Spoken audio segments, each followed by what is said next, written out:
verras pas retourner chez toi comme ça. Vous savez, Samuel il dit à Saoul, quand tu rencontreras le groupe des prophètes, tu seras transformé à une autre personne. J'ai dit à une personne, après être rencontré avec l'onction et la présence de Dieu ici présent. Il n'est pas possible que nous retournions chez nous tel que nous étions venus. Que l'onction te localise et transforme ta situation. J'entends dire Amen. Non, je disais que j'entends dire Amen. Amen. Acclame une fois. Je disais que j'acclame une fois. Souvent. Acclame une fois. Une fois encore. Une fois encore. Deux fois. Deux fois. Trois fois. Trois fois encore. Quatre fois. Cinq fois maintenant. On va acclamer deux fois.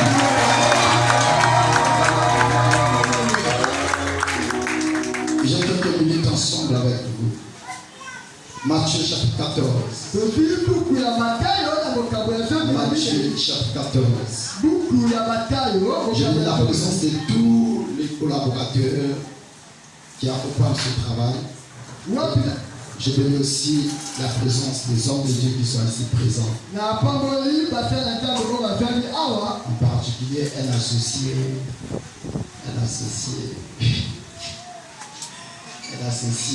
est très profond. Évangéliste Solaire. J'ai senti sa présence. Vous savez, ça me fait du bien quand maman est derrière moi. Je sens la présence de maman. Amen. Le verset 24. Matthieu 14, verset 24. Je lis la parole du Seigneur. Là-bas, déjà au milieu de la mer, était bâti par les flots. Car les vents étaient contraires. À la quatrième veille de la nuit, Jésus alla vers eux marchant sur la mer. Quand les disciples le virent marcher sur la mer, ils furent troublés et dirent, c'est un fantôme. Et dans leur frayeur, ils poussèrent des cris. Jésus leur dit aussitôt, rassurez-vous, c'est moi. N'ayez pas peur. Pierre lui répondit, Seigneur, si c'est toi, ordonne que j'aille vers toi sur les eaux. Et il dit à Pierre, viens. Pierre sortit et il marcha sur les eaux pour aller vers Jésus. Mais voyons que le vent était fort.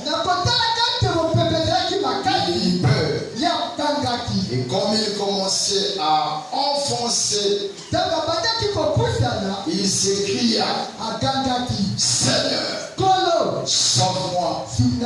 Aussitôt Jésus étendit la main, le saisit et lui dit, homme de peu de foi, pourquoi as-tu douté? Lui et Pierre, le Seigneur Jésus et Pierre montèrent dans la barque et le vent cessa. Parole du Seigneur. Nous pouvons nous asseoir. Que Dieu nous bénisse. Amen. Vous savez,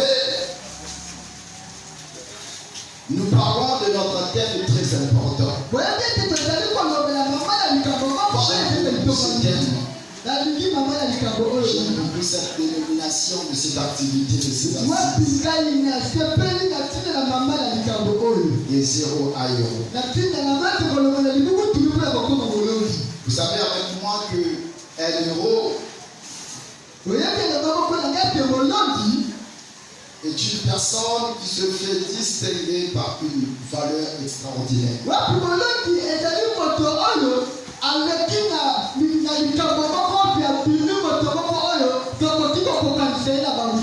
C'est aussi une personne qui réussit par des actions périlleuses. Il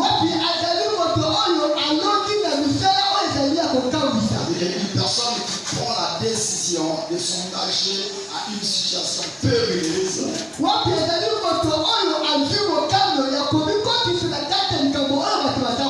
Et qui réussissent dans cette action. C'est ça, catégorie de personnes qu'on appelle héros. Un héros, c'est aussi la personne qui se distingue par une valeur. Une valeur extraordinaire. C'est aussi une personne qui réussit par des actions périlleuses. C'est aussi toute personne qui se distingue par la force du caractère et la grandeur des gens.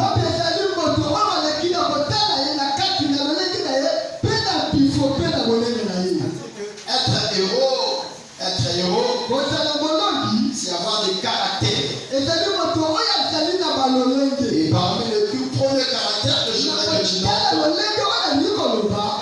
c'est être courageux, être capable de réussir dans des actions périlleuses. Nous connaissons comme David qui réussit dans une situation qui était périleuse et plusieurs personnes avaient reculé.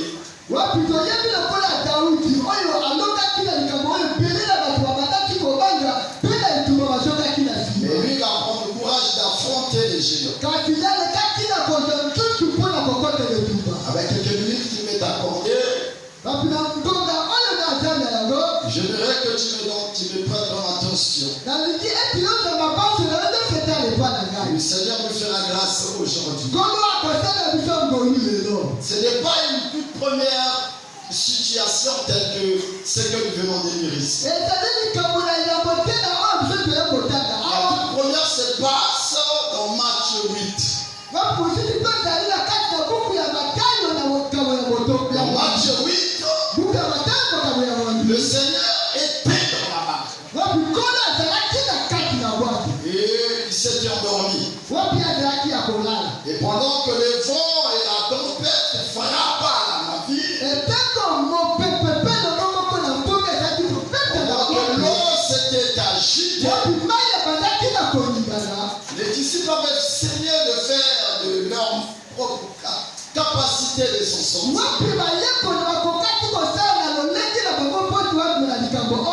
N'ayant pas pu, ils ont réveillé le Seigneur. Ils ont constaté que le Seigneur étant avec eux dans la barque, avait parlé au vent et à l'eau. Et ces histoires s'étaient automatiquement arrêtées. Alors, pour la deuxième fois, Jésus n'était pas dans la barque. C'était tout seul dans la barque. Laisse-moi te dire une chose qui figure dans les non-dits de certains points des Écritures. Pierre que vous voyez, certaines personnes l'appellent seulement comme ça. Un jour, le Seigneur ayant plus de 70 disciples avec lui, c'est quand lui avait pris la décision de s'en aller. C'était Pierre qui avait arrêté les autres de ne pas partir. Quelqu'un va me dire, je n'ai jamais lu dans la Bible. Mais quand le Seigneur leur avait dit, pourquoi vous êtes restés par terre? Qui a repris la parole? Pierre.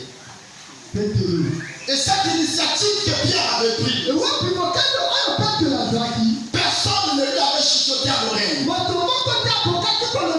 Ni Jacques, ni André, ni Jean, ni Matthieu. C'était une initiative que Pierre avait prise toute seule. De dire au Seigneur, nous n'irons nulle part. Ce n'était pas l'idée de Matthieu. Ce n'était pas l'idée de Jacques.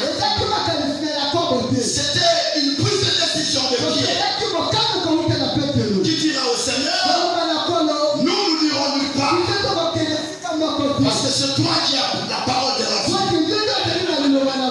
Même les autres étaient surpris de voir Pierre prendre la parole.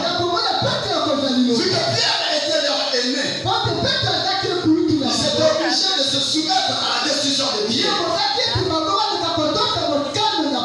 C'est pour cette raison, un jour, quand Jésus marchait, les disciples qui suivaient Jésus ont constaté l'homme à laquelle ils suivaient ne leur aspirait pas vraiment l'avenir.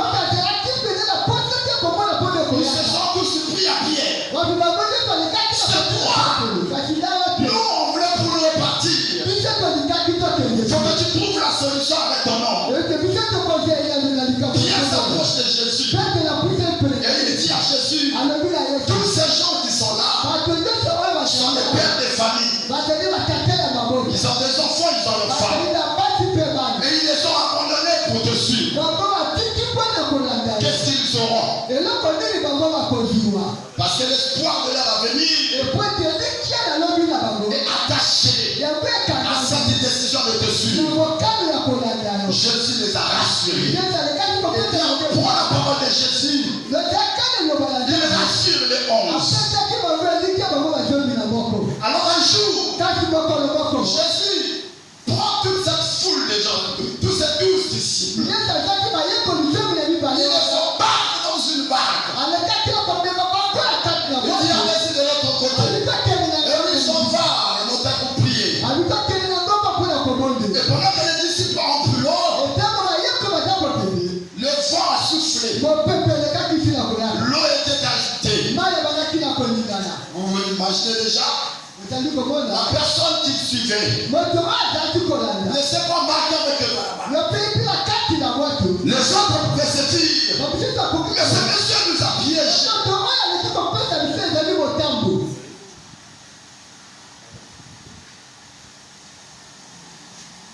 Quelqu'un ensemble avec moi. Cet homme nous a piégés. Il nous a mis à l'intérieur. Quel périssant. Et lui-même il n'est pas là. La responsabilité revient sur les épaules de Pierre. Si tu nous avais pas embarqué dans cette histoire, vous n'allez pas se retrouver là. Nos femmes et nos enfants.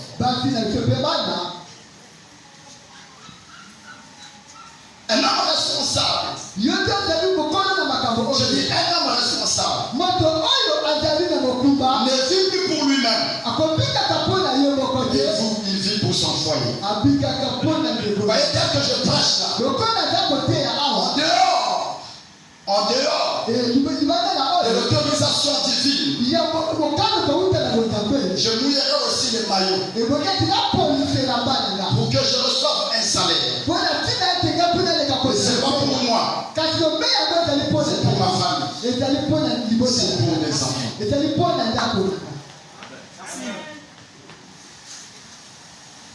Ma plus grande question se pose aujourd'hui. Quand je quitterai la terre, que deviendraient mes enfants? Parce que les enfants sont sortis là. Parce que pendant que je suis vivant, je ne vois l'aide de personne. Personne ne se présente pour dire je prendrai en charge l'avenir